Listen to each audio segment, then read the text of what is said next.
First Contact and the Call. The crystalline spires of the ethery flagship Luminous Dawn pierced the darkness of space, its transparent hull refracting starlight in mesmerizing patterns. Within, High Sentinel Vera floated in the command chamber, her crystalline form pulsing with anxiety as she reviewed the latest reports.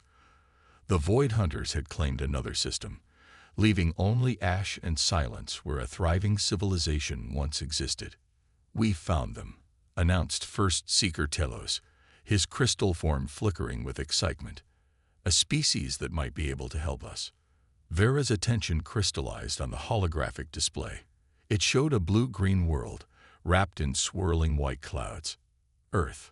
They're called humans," Telos continued. "And their world would kill most species in the galaxy." The data scrolled before them. Crushing gravity, extreme temperature variations, atmospheric pressure that would shatter most species, and weather patterns that could level cities. Yet humans had not only survived but thrived, building a civilization that had recently achieved faster-than-light travel. "They're strong," Vera observed, her form pulsing with hope. "But are they kind?" The answer came as they watched Earth's transmissions. Humans fighting to protect the weak, sacrificing for others, standing up against oppression. They saw humans risk death to save animals, rebuild cities after disasters, and unite to face global challenges.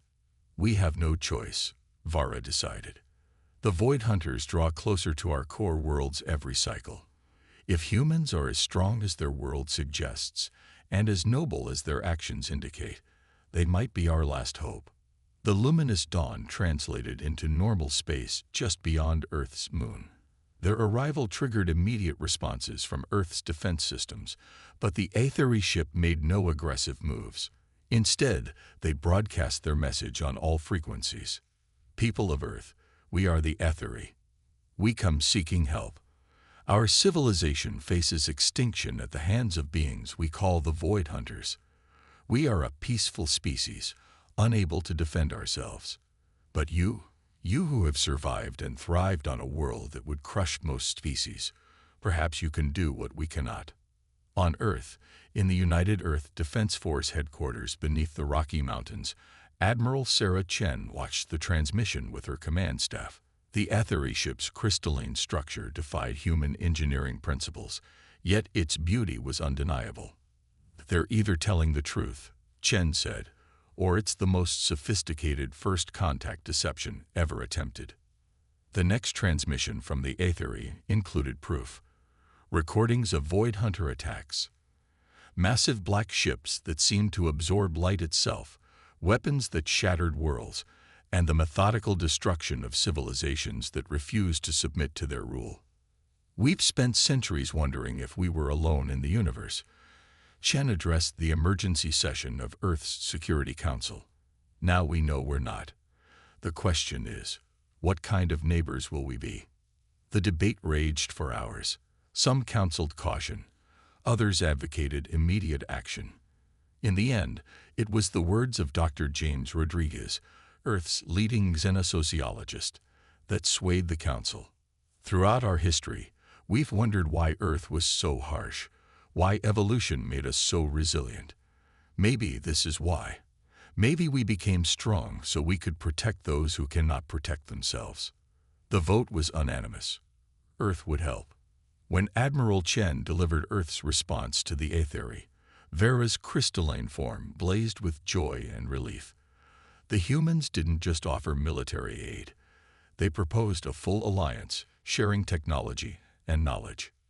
"We've spent our existence trying to survive our world," Chen told Vera. "In doing so, we became strong. Now we can use that strength to ensure others survive too." As the first human ships took up defensive positions around the Aethery vessel, a new chapter in galactic history began. Humanity was about to show the galaxy that being strong didn't mean you had to be cruel. Sometimes, the strongest are those who stand between the weak and those who would harm them. The Void Hunters were about to learn what happened when you threatened a species under humanity's protection. The human response. Captain Maya Rodriguez stood at the helm of the UES Hyperion. watching her crew prepare for their first real combat against an alien threat. The massive battleship, originally designed to protect Earth's colonies, now led a joint task force of human and ethery vessels toward the Cassiopeia sector, where Void Hunter ships had been spotted approaching an aethery crystal garden world. Status report. Maya commanded, her voice steady despite the tension coursing through the bridge. All systems optimal, Captain. Lieutenant Sarah Wong responded from her tactical station. The aethery ships are maintaining formation, though I still can't believe how they move like that. Maya understood the lieutenant's amazement. The crystalline ships of their allies flowed through space like liquid light, defying conventional physics. But while beautiful, they were defenseless against the Void Hunter's weapons. New contact. The sensor officer's voice cut through the quiet. Multiple Void Hunter vessels dropping out of FTL. They're huge. The enemy ships emerge from hyperspace like tears in reality, their black hulls seeming to devour nearby starlight. Each one dwarfed the Hyperion by several orders of magnitude. On any other world, such ships would have inspired paralyzing terror. But humans had evolved facing threats that would break most species. Battle stations, Maya ordered calmly. Deploy the new shield configurations the aethery helped us develop. Launch fighters. Let's show these bullies what happens when you pick on the wrong neighborhood. The human fleet moved with precision that shocked their aethery allies. Ships designed to withstand Earth's most violent storms now demonstrated their full potential in space. Fighters accelerated at speeds that would have killed any other species, their pilots' Earth-evolved bodies allowing them to withstand forces that would reduce most aliens to paste. High Sentinel Vera. Maya communicated with their aethery ally. Have your ships fall back to the designated coordinates. We'll handle the front line. The battle that followed would be remembered across the galaxy for generations. The Void Hunters, used to easy victories against peaceful species, found themselves facing an enemy that not only could fight back, but seemed to thrive on combat. Human ships danced through their formation, striking with devastating precision. They're targeting the aethery evacuation vessels, Wong reported, her hands flying over her tactical display. 3 hunter ships breaking formation. Not on my watch, Maya growled. All batteries, focus fire on those pursuers. Show them what Earth-grade weapons can do. The Hyperion's main gun spoke, each shot carrying enough force to level a small continent. The Void Hunters' supposedly impenetrable armor cracked under the assault, their ships reeling from the impact of weapons designed by a species that had mastered the atom while fighting for survival on a death world. But the real surprise came during the ground assault. When Void Hunter troops landed on the Crystal Garden world, they expected to find only the fragile aethery. Instead, they met squads of human marines. Commander Jack Chen led the ground defense, his troops using powered armor that let them match the Void Hunters' natural strength. The aliens discovered that humans didn't just have powerful weapons. They were weapons, evolved over millions of years on a planet that demanded excellence or death. They're retreating, Wong announced hours later, her voice tight with exhaustion but triumphant. All remaining Void Hunter ships are jumping out of the system. As Maya watched the enemy flee, she received a transmission from Vera, the aethery leader's crystalline form, pulsed with patterns that the translation software identified as awe and gratitude. We knew humans were strong. Vera's translated voice came through. But we never imagined. You didn't just fight them. You drove them back. No one has ever done that before. Maya smiled, thinking of humanity's long history of standing up to bullies and protecting the vulnerable. This is just the beginning, she promised. We'll help you fortify your worlds, train your people, not to be warriors, but to be defenders. The Void Hunters thought they could prey on peaceful species forever. They never considered that someone might evolve specifically to stop them. As the human fleet secured the sector, news of the victory spread across aethery space. For the first time since the Void Hunters appeared, the crystalline beings felt something long forgotten: hope. They had found not just protectors, but teachers who could show them how to stand strong without sacrificing their peaceful nature. The battle marked a turning point in the war, but more importantly, it marked a turning point in how humanity saw its place in the galaxy. They had spent so long seeing their world as a curse, forcing them to become stronger, faster, and more resilient than they needed to be. Now they understood. Perhaps they had become strong precisely so they could protect those who couldn't protect themselves. Alliance of the Stars. The Grand Assembly Hall of Station Unity sparkled with light reflecting off the crystalline forms of the ethery delegates. But they weren't alone anymore. Admiral Sarah Chen surveyed the gathering from her position at the central podium, marveling at how much had changed in just 6 months since Earth's first battle against the Void Hunters. The sylphids floated near the ceiling, their cloud-like bodies shifting in patterns of deep thought. Below them, the root-like appendages of the pteropaths wove intricate patterns in the specially prepared soil sections of the floor. The bioluminescent meridians pulsed with colors that matched their emotions, their tentacled forms clustering around data terminals. 6 months ago, Chen began, her voice carrying across the hall. Humanity discovered we weren't alone in the galaxy. We learned that peaceful species were being hunted, their worlds destroyed by those who saw their peace as weakness. Today, we gather to change that. Each species present had sought out the humans after word spread of the victory at the Crystal Garden World. Each brought unique gifts that could transform the Alliance from a simple military pact into something revolutionary. The sylphids could manipulate atmospheric conditions with unprecedented precision, creating storms that could shield entire planets. The pteropaths communed with planetary cores, predicting seismic activities that could be used for defense. The Meridian's mastery of light and energy could enhance communications and sensors beyond anything humanity had achieved alone. The Void Hunters believed that peace equals weakness. Chen continued. They never considered that different forms of strength could work together. They never imagined that a species evolved on a death world would choose to protect rather than conquer. Dr. Elena Santos, Earth's leading xenobiologist, stepped forward to present the preliminary results of their cooperation. The holographic display showed new defensive systems that merged human resilience with alien innovation. Crystalline armor enhanced by meridian energy fields, atmospheric shields powered by sylphid technology, early warning systems utilizing pteropath seismic networks. We're stronger together, Santos explained, her eyes bright with excitement. Each species here developed extraordinary abilities to survive their own challenges. Combined with humanity's protective instincts and combat capabilities, we're creating defenses the Void Hunters have never encountered.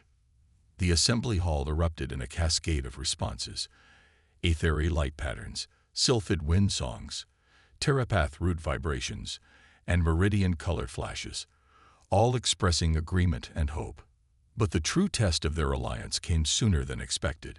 Mid-presentation, emergency signals flashed across the station's systems. A Meridian colony world was under attack, their peaceful research outpost facing a Void Hunter strike force.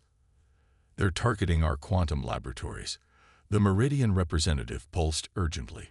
Our most advanced research. Not anymore, Chen declared, already activating her command protocols. Station Unity, battle stations, all allied ships, prepare for immediate response. Let's show the Hunters what this alliance can do. The response fleet that assembled within minutes demonstrated the alliance's true potential. Human battleships formed the vanguard, their earth-forged hulls now enhanced with crystalline ethery armor that sparkled with meridian energy fields. Sylphid vessels rode the solar winds between stars, carrying pteropath sensors that could detect enemy movements through the fabric of space itself. Captain Maya Rodriguez, now commanding the advanced battleship UES Phoenix, led the counterattack. The Void Hunters found themselves facing not just human warships, but an integrated defense that turned their own tactics against them. Sylphid-generated storms confused their targeting systems, while pteropath sensors predicted their emergence points with uncanny accuracy. They're pulling back, Rodriguez reported hours later. The quantum labs are safe. Minimal casualties, maximum message sent. In the aftermath, as Allied ships secured the Meridian world, Chen received a surprising transmission. Other species, previously hesitant to join the alliance, were now requesting membership. They had watched the battle through their own monitoring systems, seen how the combined strengths of peaceful species, guided by human protection, had repelled what was once thought unstoppable. The galaxy is changing, Chen told her staff later that day. For too long, peaceful species lived in fear, thinking they had to choose between maintaining their values and surviving. We're showing them a third option, a partnership where each contributor's unique strengths create something greater than the sum of its parts. The alliance grew rapidly after that, each new member bringing unique capabilities that complemented the others. Humanity's role evolved beyond simple military protection. They became coordinators, teachers, and guardians, helping peaceful species maintain their values while learning to defend themselves. The turning point. The Void Hunter Armada emerged from hyperspace like a tear in reality, the largest concentration of their forces ever witnessed. 500 capital ships, each massive enough to cast shadows on planets, approached the Meridian homeworld. Their target, the newly constructed Unity defense network that protected the Allied species' core worlds. Admiral Sarah Chen stood on the bridge of humanity's newest flagship, the UES Defender, watching the tactical display with steady eyes. Around her, the combined fleet of the Alliance of Stars took formation. This was the moment they had prepared for. All ships, battle stations, Chen's voice carried across the Ally frequencies. This is what we built this alliance for. Today, we show the galaxy that peace isn't weakness. It's the strongest force there is when we stand together. The Alliance fleet presented a sight unprecedented in galactic history. Human warships formed the central battle line, their hulls now shimmering with ethery crystal armor and meridian energy fields. Sylphid storm carriers rode waves of manipulated solar wind, while Terrapath vessels pulsed with planetary energies that could predict enemy movements. They're launching their first wave, reported Captain Maya Rodriguez from the UES Phoenix. Standard hunter tactics. They still think they're facing scattered, peaceful species. Chen allowed herself a small smile. Let's show them how much things have changed. Execute Operation Unity. The battle that followed would be studied in military academies across the galaxy for centuries to come. As the Void Hunters pressed their attack, expecting to overwhelm peaceful species with brute force, they encountered something entirely new. Sylphid-generated storms created corridors of twisted space, channeling hunter ships into killing zones covered by human heavy weapons. Terrapath sensors detected weaknesses in the enemy fleet's formation before they even formed, while Meridian energy matrices amplified Allied weapons to unprecedented levels. The Ethery, once thought defenseless, now used their crystalline technology to redirect enemy fire back at its source. Their ships, guided by human tactical advisors, turned their very fragility into strength, splitting apart to dodge attacks before reforming in impossible patterns. But the true turning point came when the hunters launched their ground forces against the Meridian capital. They expected to find soft targets. Instead, they met human marines in powered armor enhanced by every member species of the Alliance. Crystal armor that could repair itself, atmospheric shields that could turn storms into weapons, and energy fields that could predict and counter enemy movements. Commander Jack Chen led the ground defense, his voice steady over the command channel, as he coordinated not just human forces, but integrated teams from all allied species. Remember your training, he told them. Each of you has something unique to contribute. Together, we are stronger than any force that seeks to destroy. The Void Hunters, for the first time in their history, found themselves facing an enemy that could not only resist their assault but push them back. Their attempts to divide and conquer failed against an alliance that turned diversity into strength. Their superior numbers meant nothing against forces that could predict and counter their every move. Enemy fleet is breaking formation, Rodriguez reported, her voice tight with controlled excitement. They're retreating, all across the line. The withdrawal quickly turned into a rout. Void Hunter ships, their supposedly invincible armor cracked and failing, fled in disarray. Those that surrendered found themselves treated with a mercy they had never shown others. Another shock to their worldview. In the aftermath, as Alliance ships secured the sector, Chen received messages from across the galaxy. Species that had hidden from the Hunters for generations were emerging, seeking to join the Alliance. The Void Hunter's aura of invincibility was shattered, replaced by a new legend, the Alliance of Stars, where peaceful species learn to defend themselves without losing their souls. "We've done more than win a battle," Chen told her staff as they watched Allied ships begin reconstruction efforts. "We've proven that being strong doesn't mean you have to be cruel. That being peaceful doesn't mean you have to be helpless. We've shown the galaxy a new way forward. A new dawn."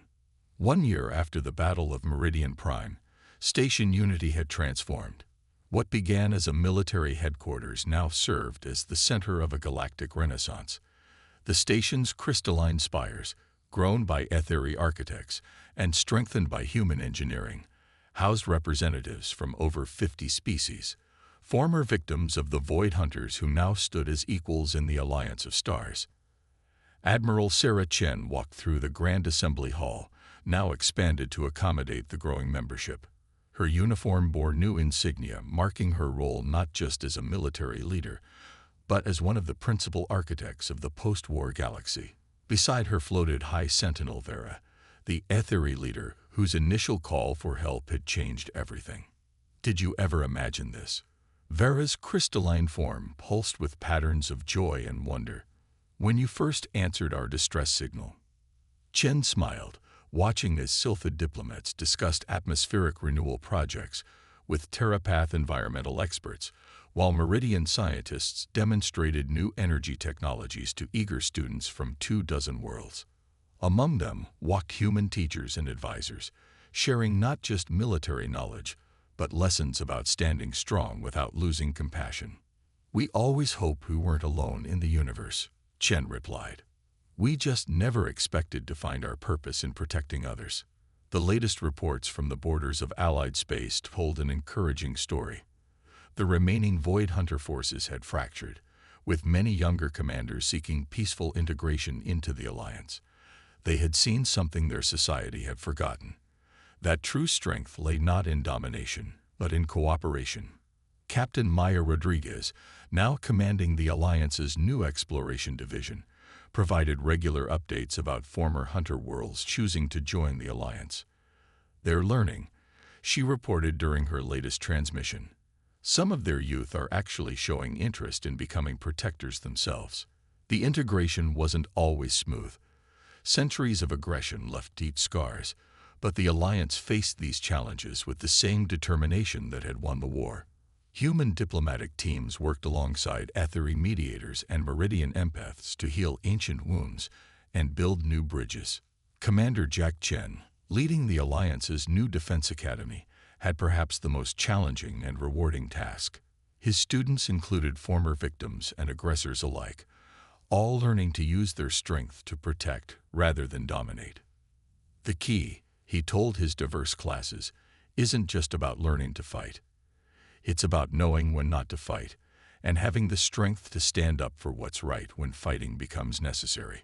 The greatest symbol of this transformation stood in the heart of Station Unity, the Galactic Protection Center.